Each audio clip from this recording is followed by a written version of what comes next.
Hello, this is Lady B, and I'd like to welcome you to 2024.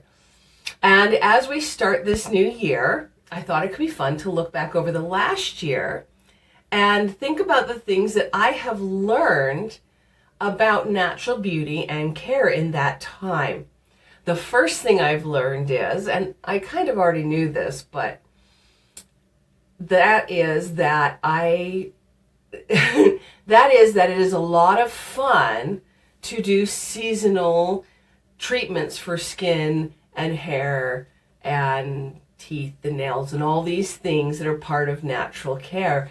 There are things like dandelions and honeydew that can be used in natural care treatments that are a lot of fun and totally seasonal. So much fun to just explore. It keeps it interesting because so often our care that we do each day, it just becomes the same thing all the time. And so it's nice to try and mix things up. The next thing I learned was that while natural oils are really good for your skin, your hair, your nails, and so forth, when you're putting it on your skin, it is important to keep in mind, take into account the comedogenic rating. And what that is how likely it is to clog your pores. If you are interested and you make your own recipes, you can find the comedogenic, I just barely learned how to say it, comedogenic scale, and its rating for various oils online. It's all over the place. Just look it up. You basically want to stick, however, to oils that are a rating of 2 or less, as these are the ones that won't clog your pores. And now that I know that, I am working on reformulating my skin cleanser recipe. So when I figure it out, you'll get to find out.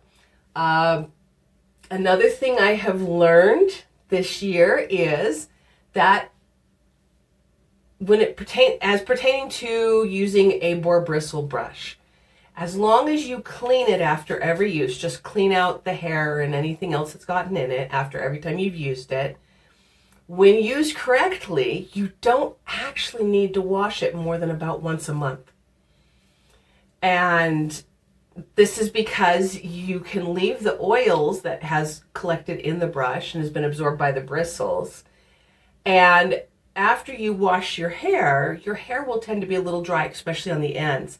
And if you just use those oils already in your brush to brush your ends and the drier areas of your hair, not only does this wick that off of the brush and clean it, it also has reduced significantly the amount of dry oil treatment I have to add to my hair after washing it, which is a plus. I love this. Another thing I have learned is that while using a scalp oil before washing your hair, a scalp oil treatment is not actually necessary. If you have a healthy scalp, and you have shorter hair and you wash your hair frequently, don't worry about it. But if you're like me and you do the longer hair and you go longer between washes, using a scalp oil treatment on your scalp before washing your hair can actually extend the length of time between needing to wash your hair significantly, because the healthier your scalp is, the longer it takes for you to that oil buildup that occurs that results in needing a wash. I love what it does. That's something else I will be talking about in the coming year. Another thing I have learned, speaking of hair, is that grapeseed oil is really good for your ends of your hair. You can, again, put it on right before washing, let it soak in, then wash it out. Does wonderful things for your ends. It helps prevent split ends. It moisturizes just unbelievably. And for those who are allergic to argan oil, which is what I use on my hair as my dry oil hair treatment in between washes, grapeseed oil is one of these things that you can use instead. Another thing I have learned is that nail oils that you can rub into your nails and your cuticles, and it strengthens your nails, softens the cuticles, lets them push them back, are really, really easy to make. They're so simple to make, so simple to use, and they can make a big difference. Now, again, this is not something everyone is going to need. In my case, I have always had very thin nails. It runs in my family. I inherited it from my mother. I will never, ever, ever, ever have long, beautiful nails like people do. I would have to get the nail cover things, which I have forgotten the name of. And my nails are so thin that I just feel like that's a bad idea. I don't think it would be healthy for my nails. So I mostly just try to keep my nails trimmed, short, clean, healthy. And I have found that nail oil can make a big difference. And so, yes, I make my own. And I thought for the beginning of this year, I would share my very simple, very easy nail oil recipe with you. So, 1 second, and I will get set up to do that. Okay, so this recipe only has 4 basic ingredients. And it's really easy because I just basically use the same amount. It's an equal parts recipe. So how much you make is going to depend on the size of your container. Now, there's 2 types of containers I would recommend for this. This is actually one that used to belong to my mom. And I have cleaned it out and reused it. It was from a company that doesn't exist anymore. But you can buy these containers on Amazon for really inexpensive. I found a set of 6 of these for $6.60 on there. And it's basically, it has this nozzle. There we go. It has this little nozzle that will let you apply it directly to the nail bed.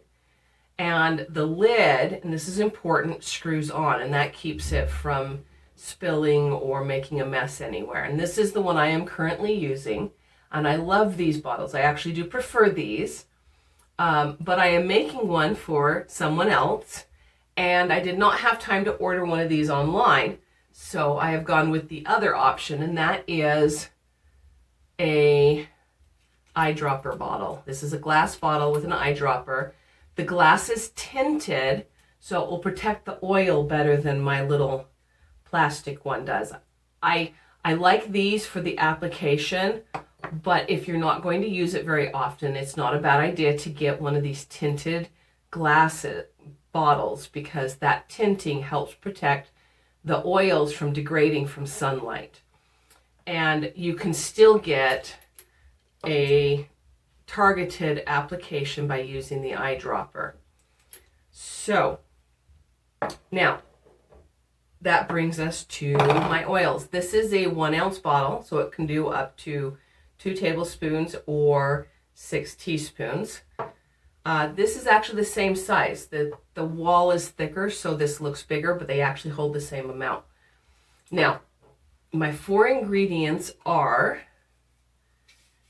extra virgin olive oil, cold pressed. Whenever I'm doing something cosmetic and I'm using an extra virgin olive oil, I always go for a cold press. The oil has not been heated. It's a better quality, works better with your skin. And that's my first ingredient. My next one is my sweet almond oil. I use my argan oil for this.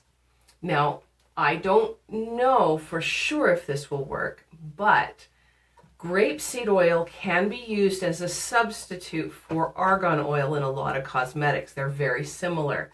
So if you can't do argan oil, I would suggest trying grapeseed oil instead. And then I have castor oil. This is so good for your nails. Now, the last ingredient I put in is just vitamin E caplet. I put in 1 or 2, depending on how much I'm making. I usually do 1 per tablespoon of ingredients. And that just is that extra vitamin E that I want for my nails. And so all I do is I take, this is a 1 ounce shot glass, and it has, right there you can see, teaspoons. I don't know if you can see. It has teaspoon measurements on it, and I'll just measure it right in this. So,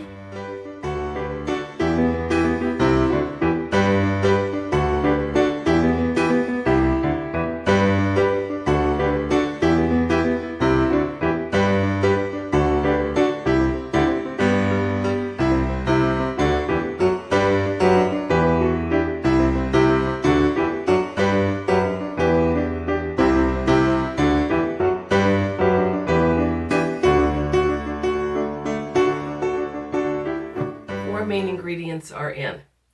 So for adding these vitamin E, all you do is take something sharp,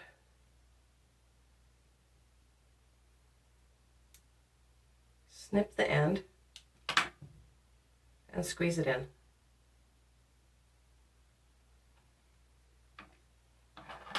That's it. It's really easy to add them. And I have several recipes that I'll add a little vitamin E to, because it's so good. It's like, it's been compared to aloe vera, is how it's good for healing and repairs and things. And that's it. So I have all 5 of those ingredients in here, and then I just need to put it in here. Anyway, once you have all of that oil in, just give it a shake, combine them all, and there we have it. That is about 0.75 of an ounce of nail oil, and this will last a while, even used regularly. And when it's gone, it's just that easy to replace it. So easy, so simple. So that is what I do now.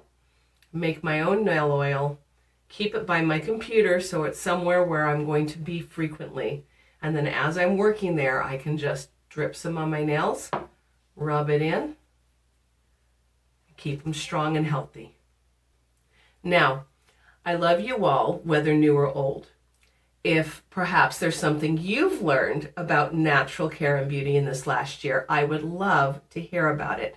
So please comment below, and hopefully I will see you next week. Until then, just remember, whatever it is you do, whether it's for natural care or anything else in your life, just remember, don't be afraid to suit yourself and make whatever it is you do exclusively you.